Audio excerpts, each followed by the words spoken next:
samedi 14 décembre 2024, l'association Les Ailes de Bride a officiellement vu le jour. Créée en juillet dernier, après la disparition tragique de Bride, une adolescente victime de viols incestueux, cette association porte l'espoir de combattre les abus et les violences faites aux enfants.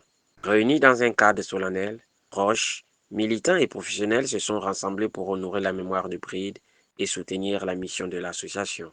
À la tribune, des interventions fortes et des messages porteurs d'espoir se sont succédés. Les Ailes de Bride a choisi pour venir en aide aux victimes d'inceste, d'abus, de violences sexuelles, d'attouchement et d'intimidation, souvent réduits au silence, dans un environnement où le tabou règne. La fondatrice, également mère de Bride, a ouvert la cérémonie en rappelant l'urgence de la cause.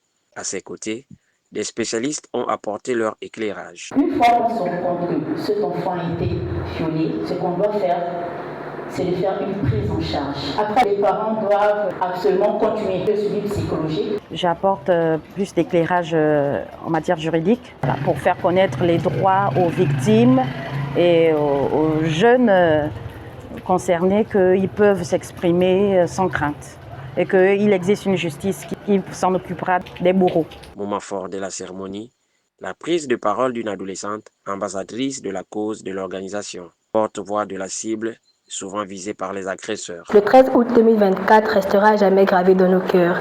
C'est le jour où nous avons dit adieu à Bride, une âme innocente partie trop tôt.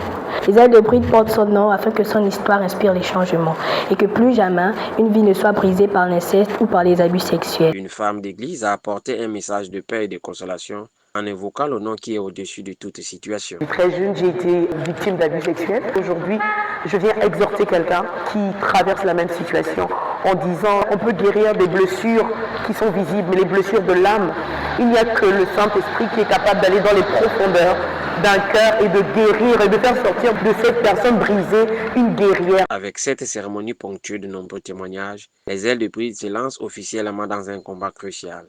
Protéger les enfants, soutenir les victimes et sensibiliser la société. Un hommage à Bride et une promesse d'espoir pour les générations futures.